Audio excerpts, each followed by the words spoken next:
ok?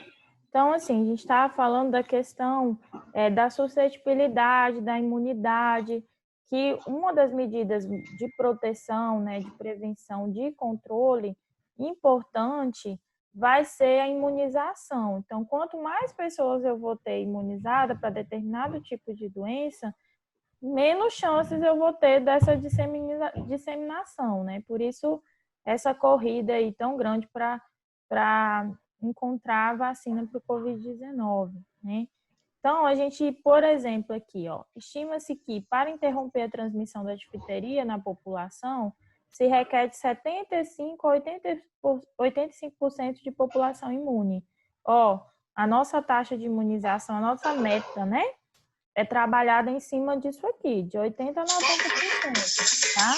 E o que tem sido muito difícil é que a gente não tem alcançado, tá? Vou mostrar depois para vocês uma reportagem retirada do site do Ministério da Saúde.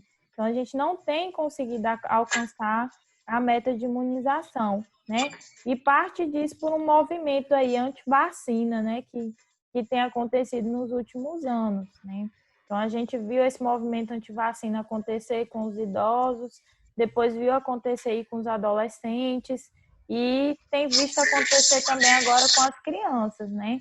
Parece até, assim, loucura falar isso, que tem muitos pais que deixam de imunizar aí seus filhos, né?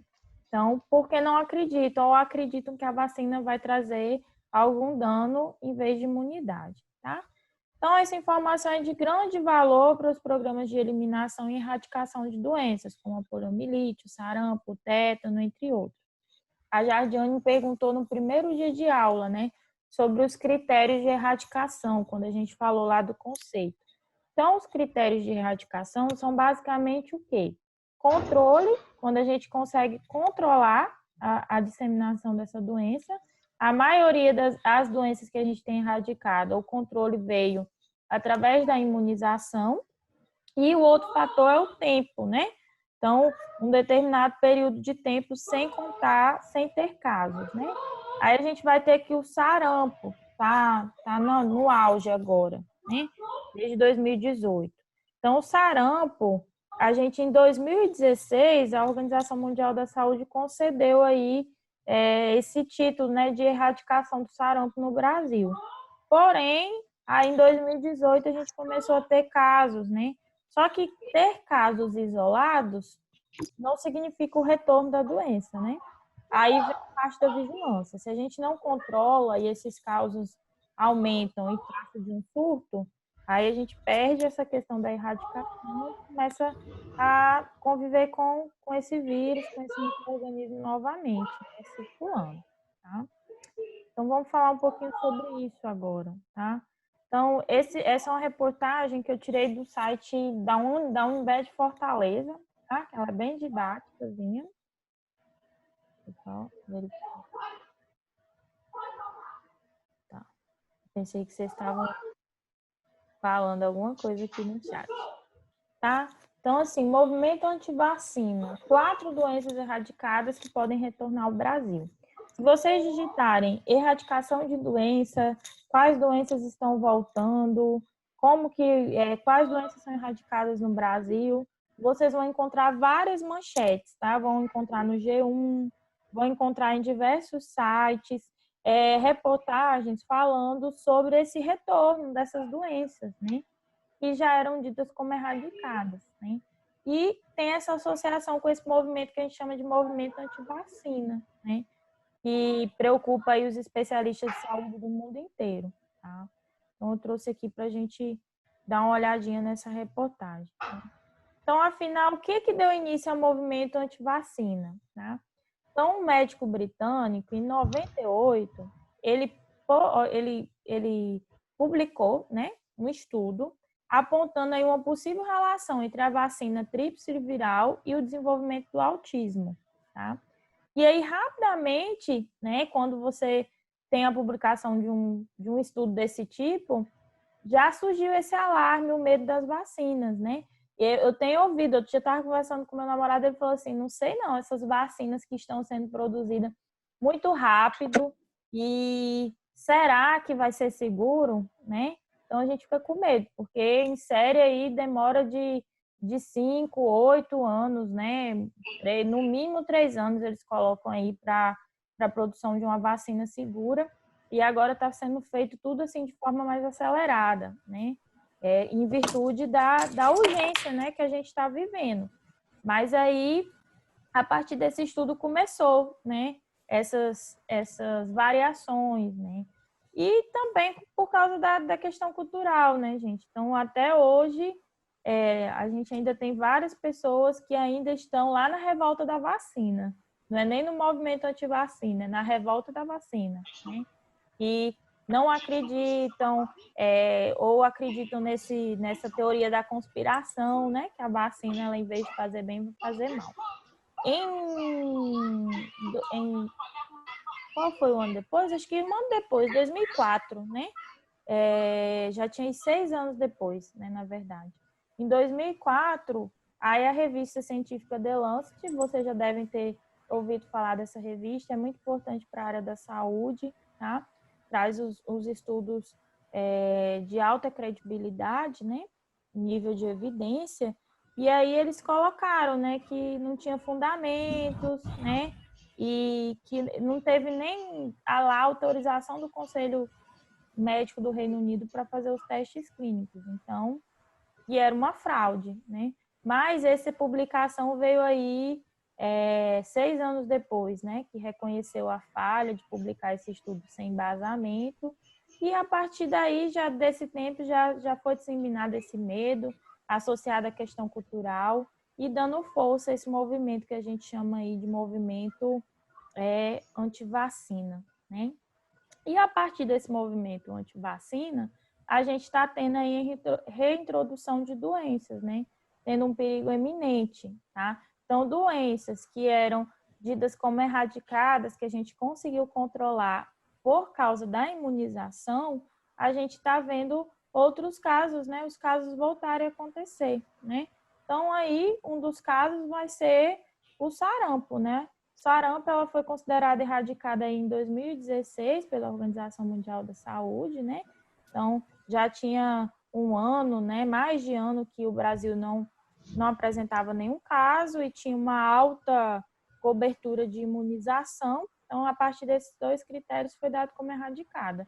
Mas aí, em 2018, a gente teve a mudança desse quadro, né? Então, os boletins começavam a apontar aí para um surto, que é o que a gente está vivendo agora e tentando controlar, né? Então, essa vacinação do sarampo não é vacinação assim, ó, quem não vacinou, não, é uma vacinação extra, tá? Uma dose extra. Poliomielite, gente, o Ministério da Saúde, né, emitiu um alerta aí onde 312 cidades brasileiras correm perigo da reintrodução da doença por causa da baixa cobertura vacinal e os crescentes, né, dos adeptos à questão da antivacina, tá? Difteria também, que é uma doença bacteriana aguda, localizada frequentemente nas amígdalas, laringe e nariz, que é a maneira mais eficaz também de prevenção, vacinação, né? Então, precisa vacinar. E a rubéola, né? Que é a vacina tríplice viral, protege contra essas 3 doenças, sarampo, cachumba e rubéola. E a última, ela é transmitida aí, contato com a pessoa cometida, ao tossir, falar, respirar, né? Então, que nem o que estamos vivendo agora, né? Única forma de prevenção, vacinação, tá? E aí essa reportagem, ela encerra aqui trazendo essa observação, né, que o Brasil abaixo da meta, essa reportagem é desse ano, tá? Abaixo da meta de vacinação, né? Então, membro daí da Sociedade Brasileira de Infectologia, a doutora Gláucia Ferreira, falou sobre a importância da vacinação, né? Então, se as pessoas deixarem de se vacinar, ficarão expostas às doenças as quais elas preveniram. Quantos anos que a gente vem prevenindo, né? A tríplice viral foi implantada no país gradativamente na década de 90, entre as crianças de 0 a 11 anos. Por isso, pessoas com até 30 anos não chegaram nem a conhecer tais doenças, né? Que são o caso aí de muitos de vocês, né? Então, em 2018, a meta de imunização era de 95%, mas a maior parte do Brasil não chegou a 76%. Então, está muito baixa, né? Então, a gente tem uma vacina, a gente tem a medida de controle e não consegue vacinar, né? Então, o que será que está acontecendo, né? Então, onde que a gente não está conseguindo alcançar estratégias efetivas para, de fato, conseguir vacinar a população? E quando for vocês lá na prática, que estratégias vocês vão propor para aumentar a imunização, né? Sempre quando eu trago esse tema à discussão, aí sempre tem uma pessoa que fala: professor, as campanhas de vacina, vocês acham que campanha de vacinação é efetiva? Me dê a opinião de vocês. O dia D da vacinação. Ajuda. Eu acho que ajuda também. Ajuda, professor, mas não é só isso. Não. Eu acho que com o dia D, com toda a divulgação que é feita, às vezes ainda não atinge a meta, e se não tivesse, aí que as pessoas não iriam mesmo. Tem isso, né? Mas aí aí a gente entra em duas relações, né? Essa que a Ana Lúcia trouxe. Ah, se não tivesse aí as pessoas não iam. Não, mas aí as pessoas têm 30 dias para ir, né? Aí vai todo mundo no dia D de vacinação, né? E aí, outra estratégia, né? Ajuda. Não, todo movimento que a gente faz com a comunidade, ele é válido. Então, a campanha de vacinação, ela ajuda, sim. E veicular, né? Transmissão. Agora, a gente tem que pensar aí nas redes sociais, formas de chegar na comunidade, né? Mas algo que também é extremamente importante é fazer a busca ativa, né?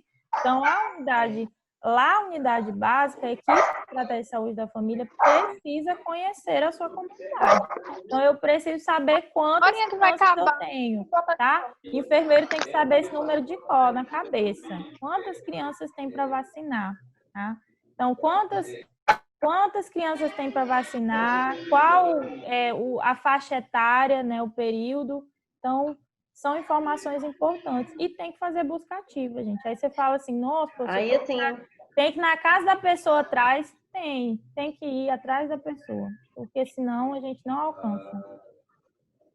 Diga. é interessante isso. É porque, assim, tem lugar que o enfermeiro vai até a casa da família que não procurou a unidade de saúde para se vacinar.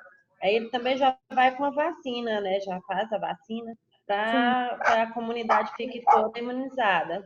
Uhum. Assim, eu acho bacana essa questão de levar a vacina quando a gente pensa em zona rural, porque realmente tem muitos lugares que o acesso é difícil e que se a gente não levar a vacina não vai chegar, né? Mas a gente também tem que trabalhar muito a conscientização da comunidade, né? Porque tem pessoas, por exemplo, que não vão porque não vão, né?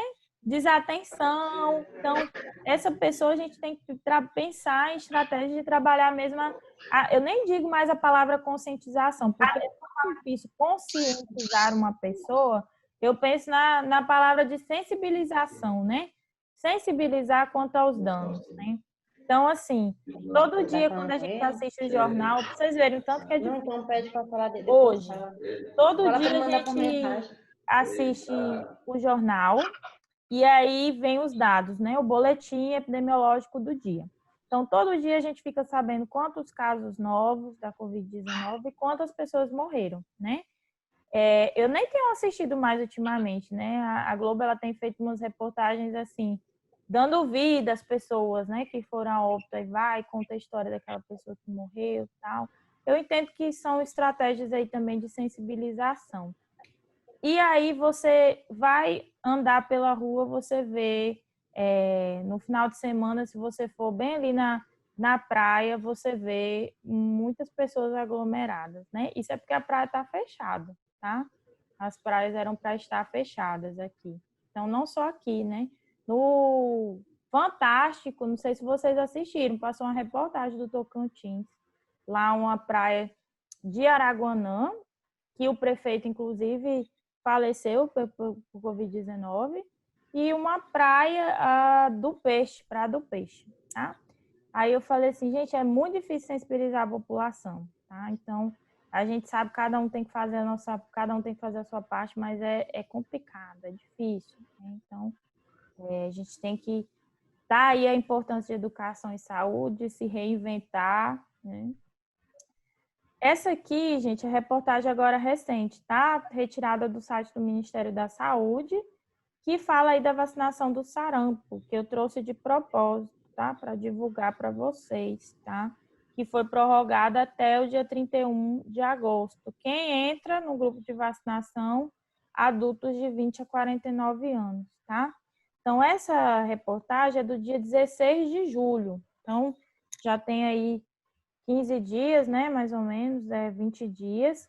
E até esse momento, gente, apenas 4,2%, olha, 4,2% do público-alvo, 4,2% do público-alvo tinha sido vacinado, né?